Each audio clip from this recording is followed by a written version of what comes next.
Welcome to this More4apps video. Today we're going to be looking at fixing average cost issues using a custom query created by Doug Volz from Volz Consulting, and this is all going to take place in the Material Transaction Wizard.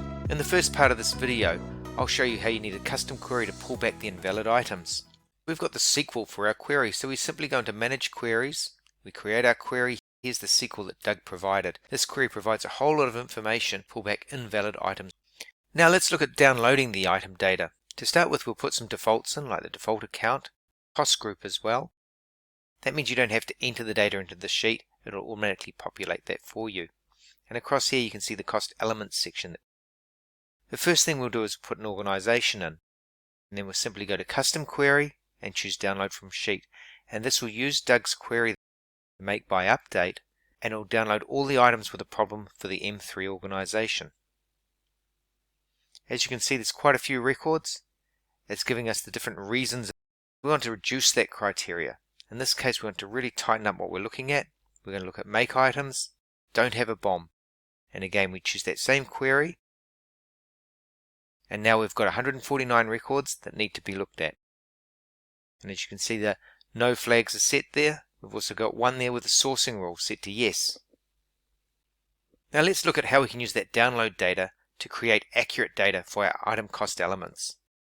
So we've done our research and we know that these items need new values. You can paste these in from another source or type them in like I am here. To help provide better information on the transactions, we'll enter a reason code and a reference. And we'll copy the reason and the reference into the default values for all of the transactions. Now in this example, we're just going to upload these records. You can see the advanced validation logics picked up a couple of error messages. And if we scroll to the left, we'll see that the wizard has pinpointed where those errors are. We've got a couple of items here that aren't transactable, and if we refresh, we can see the other items have all loaded successfully. Of course, we've got these other two items that we'll need to look at a later point in time and use other products like the item wizard in order to fix them.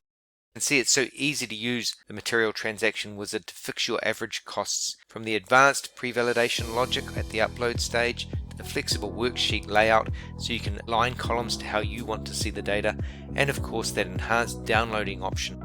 Thanks for watching this video.